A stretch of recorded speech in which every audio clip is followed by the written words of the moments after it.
বিভিন্ন কারণে সেনাবাহিনীর প্রধান জেনারেল ওয়াকারুজ্জামানকে আসলে জাতি মনে রাখবে। আমরা গত 15 বছর যেরকম সেনাবাহিনী দেখেছি, আমরা সেই ইকবাল করিম ভুইয়া যদিও ছিলেন মোটামুটি, তারপর আমরা আজিজকে দেখেছি, অত্যন্ত দুর্নীতিবাজ একজন লোক আজিজ, যিনি বাংলাদেশ সেনাবাহিনীর মান সম্মান সব ডুবিয়েছেন। তারপর শফিউদ্দিন দেখেছি, শফিউদ্দিন চুপচাপ কিন্তু লেভেন্ডিশ মার্কা, মানে ওর কোনো নপুংসকারী কোনো সাহস নাই।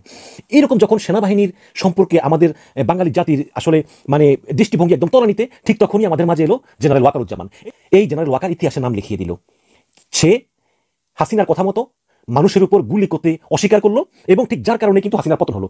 এই সময় আমি দেখছি কিছু রাজনৈতিক দল যে কাজগুলো করছে তা রীতিমতো দেশ বিরোধী। 5ই আগস্ট আস্তে আস্তে দূরে চলে যাচ্ছে, আওয়ামী লীগের পতন ঘটেছে, কিন্তু এর মধ্যে আস্তে আস্তে আলোচনায় আসতে শুরু করেছে আওয়ামী লীগের ভবিষ্যৎ নিয়ে। এই মুহূর্তে আওয়ামী লীগের কোনো চিহ্ন। প্রিয় দর্শক শ্রোতা, আসসালামু আলাইকুম। নতুন একটা তাজা খবরে আপনাদের জানাচ্ছি স্বাগতম। এইমাত্র পাওয়া তাজা এবং গরম খবর। প্রিয় দর্শক বন্ধুরা, আজকের এই ভিডিওতে আপনারা দেখতে চলেছেন একই মহাবিপদের সংকেত দিয়েছে সেনা প্রধানকে।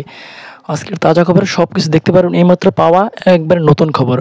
শেষে আজকের এই ভিডিওতে আপনারা দেখতে পাবেন ক্রস ফায়ারে ডক্টর ইউনূস কাদেরকে মারার নির্দেশ দিয়েছে।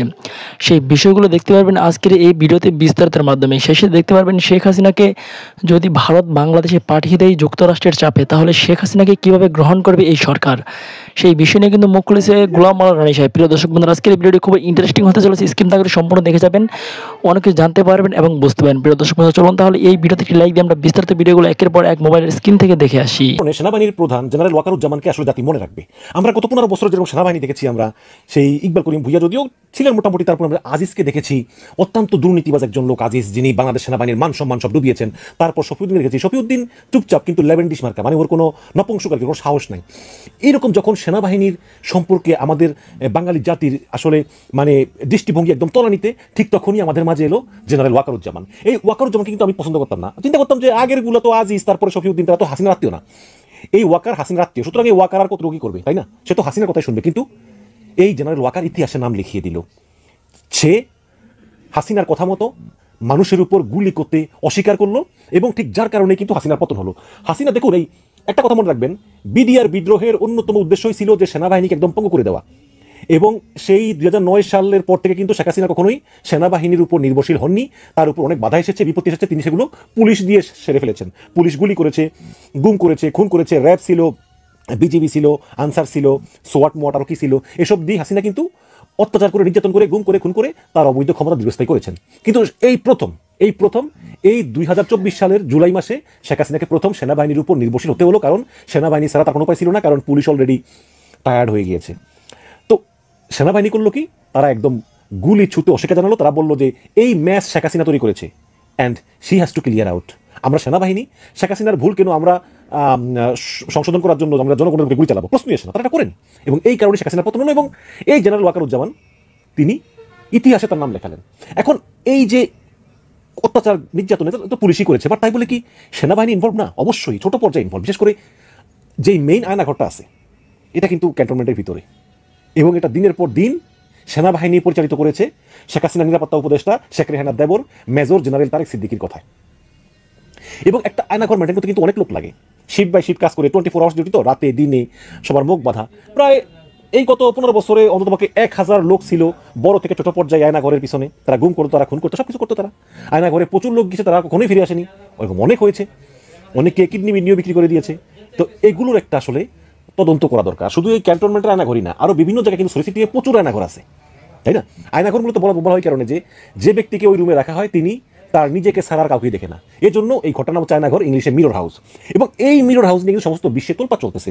এই শেখ হাসিনার আয়নাঘর নিয়ে সব মানুষ অবাক যে এভাবেও কি মানুষকে আটকে রাখা যায়, এইভাবেও কি মানুষ বেঁচে থাকতে পারে। তো সেগুলো নিয়েই এখন একটা তদন্ত হবে, এবং যারা দোষী হবে তাদের বিচার হবে সামরিক আইনে সেনাবাহিনীর আদালতে। জেনারেল ওয়াকারুজ্জামান বলেছেন তিনি সেনাবাহিনীর আদালত গঠন করে সেনা আইনে ওদের বিচার করবেন। আমরা একে সাধুবাদ জানাই। সেনাবাহিনীতে যে জিয়াউল হাসান ধরা পড়েছে, দেখুন, ওয়াকারুজ্জামানের চ্যালেঞ্জ ছিল, হাসিনা যখন পালিয়ে যায় তখন কিন্তু এই ওয়াকারুজ্জামানের আশেপাশে যারা প্রচুর ক্ষমতাশালী লেফটেন্যান্ট জেনারেল, মেজর জেনারেল, তারপরে ব্রিগেডিয়ার জেনারেল, এরা কিন্তু একটা কু করার চিন্তা ভাবনা ছিল। কিন্তু জুনিয়র দেশপ্রেমিক অফিসারদেরকে নিয়ে এই ওয়াকারুজ্জামান সকল কু রুখে দিয়েছেন, এবং পরবর্তীতে ওরা কেউ পালিয়েছে, কেউ গ্রেপ্তার হয়েছে। যেমন জিয়াউল হাসান, দেখুন, জিয়াউল হাসানকে কিন্তু একটা গ্রুপ মানে নিরাপদে নিয়ে বিমানে দিয়ে দিয়েছে, সে কিন্তু বিমানে উঠেছে, কিন্তু আরেকটা গ্রুপ আবার তাকে বিমান থেকে নামিয়ে গ্রেপ্তার করেছে। এরকম কিন্তু একটা অস্থিরতা কিন্তু ছিল, এবং এখনো কম বেশি আছে। যেমন এই যে দেখেন ডিবি হারুনকে জানি না, হাসান মাহমুদেরকে জানি পাঠিয়ে দিছে ওই যে বেলজিয়াম, ওই সিলেটের মেহরানুজ্জামানের লন্ডনে পাঠিয়ে দিছে। তারপরে আজকে আরাফাতের আবার গ্রেপ্তার করছে বইলেও শুনি যে আবার গ্রেপ্তার করে নেই, তাকেও নাকি ওই যে সীমান্ত পার করে দেবে কোটি কোটি টাকার বিনিময়ে। এরকম কিন্তু এখনো প্রশাসনে কিন্তু বিভক্তি আছে, এখনো পুরোপুরি কন্ট্রোল নাই। তো এই সেনা আইনে এখন এদের বিচার হবে। ঢাকা টাইমসের খবর, অভ্যন্তরীণ দুর্নীতি ও গুম তদন্তে উচ্চ পর্যায়ের আদালত গঠন করবে সেনাবাহিনী। এখানে কি লিখেছে যে সেনাবাহিনী দুর্নীতি ও গুমে তদন্তে উচ্চ পর্যায়ের আদালত গঠন করা হয়েছে। সেনাবাহিনীর একটি সূত্র ঢাকা টাইমসকে নিশ্চিত করেছেন। সম্প্রতি সাক্ষাৎকারে অভিযুক্ত কর্মকর্তাদের বিষয়ে সেনাপ্রধান জেনারেল ওয়াকারুজ্জামান বলেন যে এই বিষয়ে তদন্ত চলতেছে, তাতে দোষী সাব্যস্ত হলে অবশ্যই ব্যবস্থা নেওয়া হবে। সেনাপ্রধান বলেন যে প্রমাণ ছাড়া কারো বিরুদ্ধে ব্যবস্থা নেওয়া যায় না, তাই তদন্ত প্রক্রিয়াটি একটু ধীর গতিতে চলতেছে। এখানে বেশ কিছু বিষয় নিয়ে কাজ করতে হবে। বৃহস্পতিবার জোরপূর্বক গুম সংক্রান্ত জাতিসংঘ কনভেনশনে সই করেছে ইউনুস সরকার। গুমের ঘটনা তদন্তে একটি কমিশনও গঠন করা হয়েছে। 5ই আগস্ট আস্তে আস্তে দূরে চলে যাচ্ছে।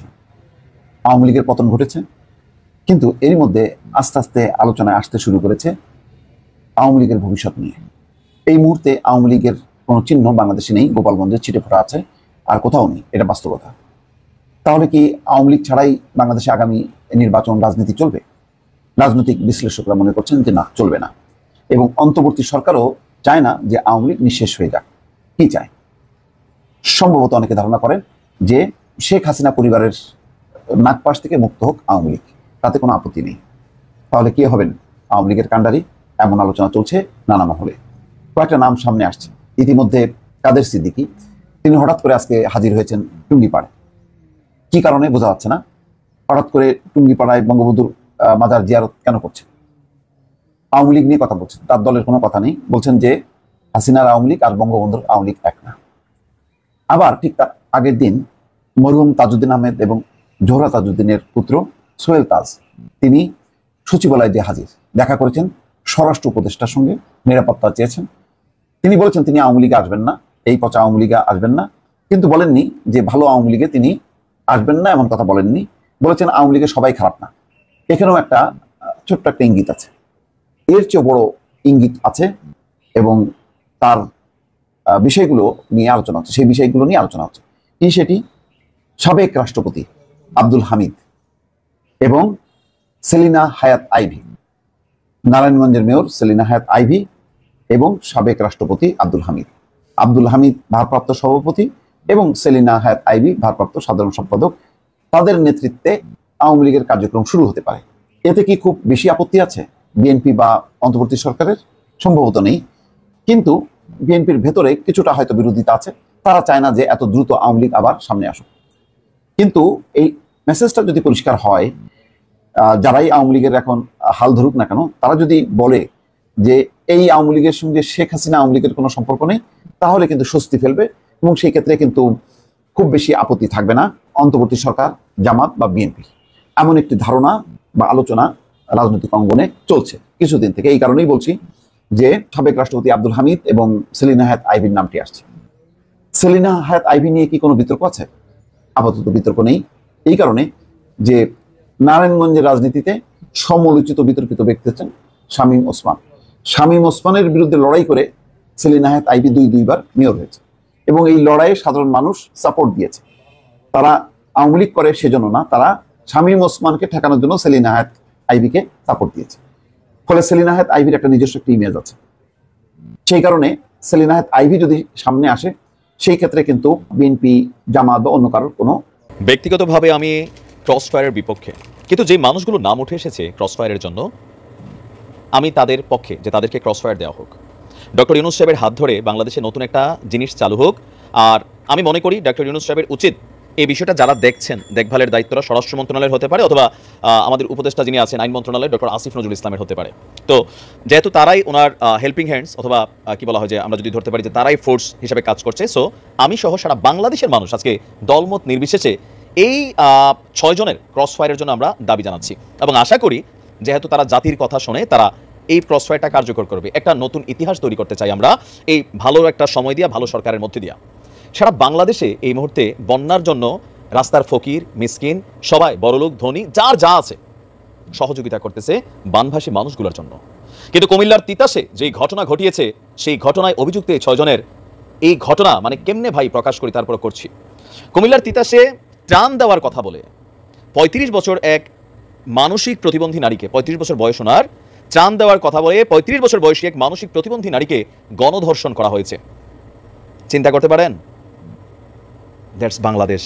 আজকে আমি মনে করি যে এদের ক্রসফায়ার দিয়া ইতিহাস তৈরি করতে হবে। নো কোর্ট, নো কাচারি, নো অ্যাডভোকেট, কোনো কিছু দরকার নাই, শেষ করে দেন। কারণ আমরা দেখি আছে ধর্ষণের শাস্তি মৃত্যুদণ্ড, কিন্তু কার্যকর হইতে গত 15 বছর আমি দেখি নাই। ইনস্ট্যান্ট কার্যকর চাই। যদি চান সবাই দাবি তোলেন। এই ঘটনাটা ঘটছে কোথায়, যারা ওই এলাকার আছেন জানাবেন। 30 আগস্ট দুপুর 1টার দিকে আপনার তিতাস উপজেলার ভিটিকান্দি ইউনিয়নের দাসকান্দি বাজার থেকে এই 6 যুবককে আটক করা হয়েছে। আটকদের পরিচয়টা জানাচ্ছি, তাদের কারা কারা চিনেন। ভিটিকান্দি ইউনিয়নের পোড়াকান্দি গ্রামের আলিনুর প্রকাশ আলী, বয়স হচ্ছে 45, চকের বাড়ির সিএনজি বাবু, বয়স হচ্ছে 40, হরিপুর চকের বাড়ির সিএনজি চালক ইদন, বয়স হচ্ছে 25, হরিপুরের আরিফ, বয়স হচ্ছে 30, দাসকান্দি চকের বাড়ির নূর মোহাম্মদ প্রকাশ চোক্কা, বয়স হচ্ছে 25, একই গ্রামের বিদ্যুৎ মজুমদার, বয়স হচ্ছে 35। ওই গ্রাম থেকে কারা আমাদেরকে দেখছেন একটু জানাবেন।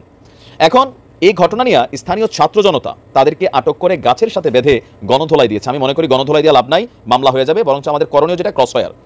গত 28 আগস্ট দুপুরে ভুক্তভোগী ওই নারী আপনার তিতাস উপজেলার দাসকান্দি বাজারে ত্রাণের জন্য তিনি সেখানে গিয়েছিলেন।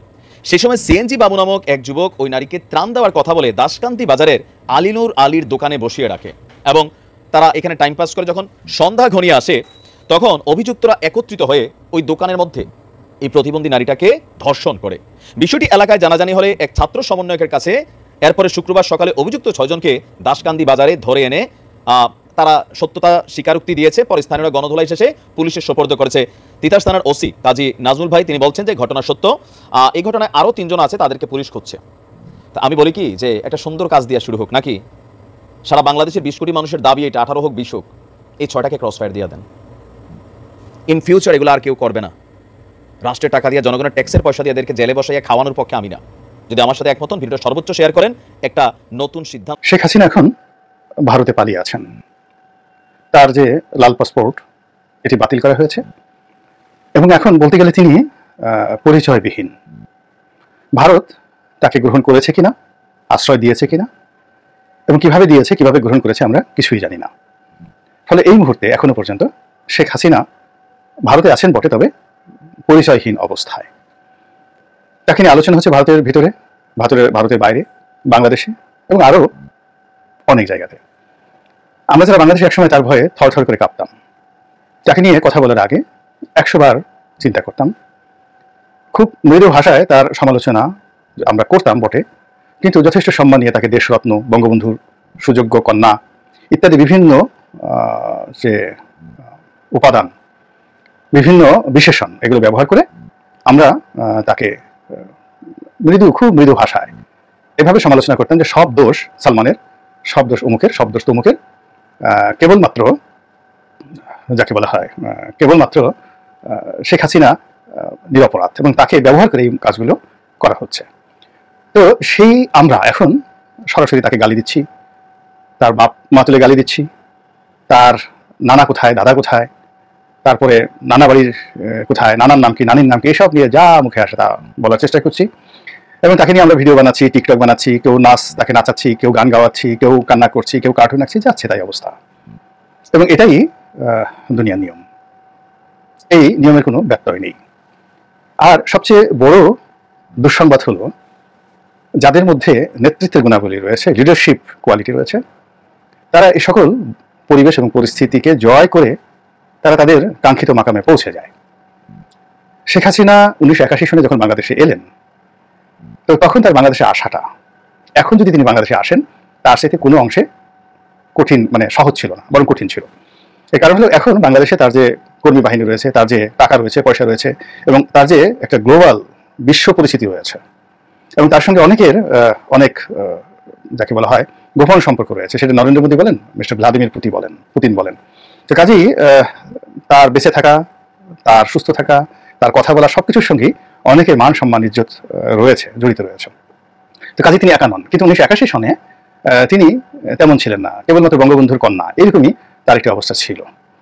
তো যাই হোক, যেটি বলছিলাম সেটি হলো তিনি তখন এসেছিলেন এবং এই যে এসে তার উপর যে জুলুম অত্যাচার চলেছে, সেই জুলুম অত্যাচার অতিক্রম করেই তার রাজনৈতিক যে সম্ভাবনা তৈরি করেছিলেন, আবার সে সকল সম্ভাবনা বাইরে কেউ নষ্ট করেনি, তিনি নিজ হাতে সেটি তিনি নষ্ট করেছেন। আবার তার যে বয়স, এখন হয়তো সেটি সম্ভব হবে না। সরি, তার যে বয়স, এখন হয়তো তিনি ঘুরে দাঁড়ানোর সেই সুযোগ পাবেন বলে মনে হচ্ছে না। মাহাতির মোহাম্মদ সাহেবও চেষ্টা করেছিলেন, কিন্তু বয়স একটা বিরাট ফ্যাক্টর। কিন্তু তিনি যদি এখন 50 বছর বয়সী হতেন এবং রাজনীতিবিদ হতেন, তাহলে এর চেয়ে বিরূপ অবস্থার মধ্যেও যে মানুষ ঘুরে দাঁড়াতে পারে, তার প্রমাণ তারেক রহমান সাহেব, তার প্রমাণ বেগম খালেদা জিয়ার এই কারামুক্তি। এটা একেবারে রাজনীতিবিদদের পক্ষে সম্ভব, তারা ঘুরে দাঁড়াতে জানে। এবং রাজনীতির ময়দান এমন একটা জিনিস, এখানে সব কিছু সম্ভব, এখানে অসম্ভব বলে কোনো জিনিস নয়। এই জাস্ট 1 মাস আগে আমরা কোর্টের বারান্দায় অসহায় অবস্থায় ডক্টর মোহাম্মদ ইউনূসকে ঘুরতে দেখেছি। তিনি সেখানে যখন কথা বলছিলেন, তখন জীবনের প্রতি তার মায়া দেওয়া চলে গিয়েছিল। তো তিনি যাকে বলা হয় ঘুরে দাঁড়িয়েছেন, তিনি এখন রাজপ্রাসাদে, আর তারা মানে যারা তাকে কোর্টের বারান্দায় ঘুরিয়েছিল তারা এখন পলাতক। এই হলো রাজনীতির উত্থান এবং পতন। তো সেই দিক থেকে শেখ হাসিনার রাজনীতির ভবিষ্যৎ কি, তার পরিবারের রাজনীতির ভবিষ্যৎ কি, এটি এখনই হুট করে বলা সম্ভব নয়। তাকে নিয়ে আলোচনা হচ্ছে। কেউ বলছেন যে তাকে ভারত রাখবে না, ভারতের গলার কাটা, আমিও বলেছি, এবং এটাই স্বাভাবিক। কেউ বলছেন তাকে ইংল্যান্ড নিচ্ছে না, দুনিয়ার কোনো দেশ আশ্রয় দিচ্ছে না। অনেকে বলছেন তাকে বেলারুশ পাঠিয়ে দেওয়া হবে। তো বেলারুশ পাঠিয়ে দেওয়া হবে এবং বা তিনি বেলারুশ যাবেন। তো যা হোক, তো এখন যেটি হচ্ছে সেটি হলো, কেউ কেউ বলার চেষ্টা করছে যে তাকে ফেরত আনা হবে বা ফেরত আনা হোক, বা ভারত তাকে ফেরত পাঠিয়ে দেবে। আমরা এই বিষয়টি নিয়ে কল্পনা করি। ধরুন ডক্টর ইউনূস সরকার তাকে ফেরত আনলো, এয়ারপোর্টে প্লেনে করে ঢাকা এয়ারপোর্টে আনা হলো। তারপর তাকে বিচারের মুখোমুখি করা হলো এবং তার বিরুদ্ধে যে সকল অভিযোগ, হত্যা মামলা থেকে অন্য যে কোনো জিনিসগুলো রয়েছে, এই বিচারগুলো হলো। 1 2 নম্বরে তাকে বন্দি করে রাখা হলো, সেই বেগম জিয়াকে যেভাবে বন্দি করে রাখা হয়েছিল সেভাবে। তারপর তার চিকিৎসা থেকে শুরু করে অন্য যে জিনিসগুলো বিএনপি আমলে, আওয়ামী লীগ আমলে করা হয়েছিল, সেরকমভাবে করা হলো। 2 অথবা দিল্লি কোনো কথাবার্তা না করে একেবারে তাকে সোজা ঢাকা এয়ারপোর্টে প্লেন দিয়ে পাঠিয়ে দেওয়া হলো এবং এয়ারপোর্ট থেকে ডক্টর ইউনূস সাহেবের সরকার তাকে গ্রহণ করতে বাধ্য হলেন। তো সেই পরিস্থিতিতে দেশের অবস্থা কেমন হতে পারে? আমাদের পুলিশ বাহিনী, আমাদের মিলিটারি, আমাদের সিভিল অ্যাডমিনিস্ট্রেশন, আমাদের জুডিশিয়ারি এই মুহূর্তে শেখ হাসিনাকে আদালতে আনা নেওয়া, তার বিচার কার্য নিষ্পন্ন করা, এটার যে সক্ষমতা এটি আছে কিনা? যেখানে আদালতে নেয়ার পথে হাসানুল হক ইনুকে রক্ষা করা যাচ্ছে না, বিচারপতি মানিককে রক্ষা করা যাচ্ছে না, যেখানে দীপুমণিকে রক্ষা করা যাচ্ছে না, কিল ঘুষি চর থাপ্পড় মেরে তাকে মানে যাকে বলা হয় মৃত্যুমুখে পাঠানোর সমস্ত আয়োজন যেখানে হচ্ছে, তো সেখানে ধরুন শেখ হাসিনা যদি এই মুহূর্তে বাংলাদেশে যে অ্যাঙ্গার আছে, সেই অ্যাঙ্গারের শেখ হাসিনার পক্ষের লোকের কথা আমার বলার দরকার নেই, শুধু অ্যাঙ্গারটাই আমি বলি, যে অ্যাঙ্গার আছে তাকে ঢাকা এয়ারপোর্টে ভারত নামিয়ে দিয়েছে, অথবা বাংলাদেশ সরকার তাকে গ্রেপ্তার করে ঢাকা এয়ারপোর্টে এনেছে। এখন এয়ারপোর্ট থেকে তাকে কোর্টে হাজির করা হবে বা জেলখানাতে হাজির করা হবে। তাহলে বিক্ষুব্ধ ছাত্র এবং জনতা কি করবে বলেন তো? কি পরিস্থিতির সৃষ্টি হবে? এটা সামাল দেওয়ার জন্য যে পরিবেশ এবং পরিস্থিতি দরকার, সেটি এই মুহূর্তে আছে। ফলে এই যে জনপ্রিয় কতগুলো কথা আমরা বলছি, সেই কথাগুলো আমরা বলছি ঠিকই, কিন্তু ডক্টর মোহাম্মদ ইউনূস সাহেব থেকে শুরু করে এই সরকারের যারা কর্তা ব্যক্তি, তাদের জন্য কিন্তু এটি খুবই অস্বস্তিকর এবং তাদের পালপিটেশন, আমরা যেটা আঞ্চলিক ভাষায় বলি, তাদের পালপিটেশন গরম হয়ে যাচ্ছে, পালপিটেশন গরম হয়ে যাচ্ছে। তো সেই দিক থেকে যেটা হচ্ছে সেটা হলো যে আমাদের এই মুহূর্তে এমন কিছু বলা উচিত না, এমন কিছু চাওয়া উচিত না, এমন কিছু করা উচিত না যেটি বর্তমান যে পুলিশ প্রশাসন, বর্তমান যে জুডিশিয়ারি এবং ডক্টর ইউনূসের যে সরকার, এই সরকারকে যে দায় বহন করার জন্য বা সে দায় পরিচালনার জন্য কষ্ট করতে হবে এবং পরিস্থিতি সামাল দেওয়ার জন্য তাদেরকে হিমশিম খেতে হবে, এরকম যেন কোনো বিষয় আমরা না বলি। আর যদি ডক্টর ইউনূস সাহেব মনে করেন যে তার সেই ক্ষমতা আছে এবং তিনি সেটি পারবেন এবং সেনাবাহিনী থেকে শুরু করে সবাই, আমাদের প্রধান বিচারপতি মহোদয় থেকে শুরু করে সবাই সাহায্য করবেন, সেক্ষেত্রে শেখ হাসিনাকে যদি আনা যায়, বিচারের আওতায় ইমিডিয়েটলি তাকে এনে বিচার করা যায়, তাহলে আমি শুধু বলবো যে এটি শুধু বাংলাদেশ নয়, সারা দুনিয়াতে একটা অনন্য নজির এবং ইতিহাস তৈরি হয়ে যাবে। এবং আগামীতে কেউ ফ্যাসিস্ট হওয়ার বা স্বৈরাচারী হওয়ার ন্যূনতম চেষ্টা কেউ কিন্তু করবে না। তো কাজেই যারা এই মুহূর্তে আছেন, ক্ষমতায় আছেন, আমি তাদের সবাইকে অনুরোধ করব পরিবেশ এবং পরিস্থিতি অনুযায়ী সিদ্ধান্ত নেন। এবং আমরা যারা আছি সাধারণ, আমাদের সবারই উচিত যে বর্তমান সরকার আছে সেই সরকারের স্বাদ এবং সাধ্যর সঙ্গে সমন্বয় রেখে আমাদের আশা আকাঙ্ক্ষাগুলোকে ম্যাটেরিয়ালাইজ করা বা উপস্থাপন করা বা বাস্তবায়ন করা। আল্লাহ আমাদের সবাই। প্রিয় দেশবাসী, শুরু থেকে শেষ পর্যন্ত যারা এই ভিডিওটি দেখেছেন সকলকে জানাই অসংখ্য অসংখ্য ধন্যবাদ। যারা এরকম নিউজ ভিডিও পেতে পছন্দ করেন তারা অবশ্যই এই চ্যানেলটি সাবস্ক্রাইব করে পাশে থাকা বেল আইকনটি বাজিয়ে দিবেন। যারা এখন এই ভিডিওটি শেয়ার করেননি, এই ভিডিওটি দ্রুত শেয়ার করে সকলকে দেখার সুযোগ করে দিন। আজকের মতন এই পর্যন্ত, দেখা হচ্ছে পরবর্তী কোনো ভিডিও নিয়ে ইনশাল্লাহ।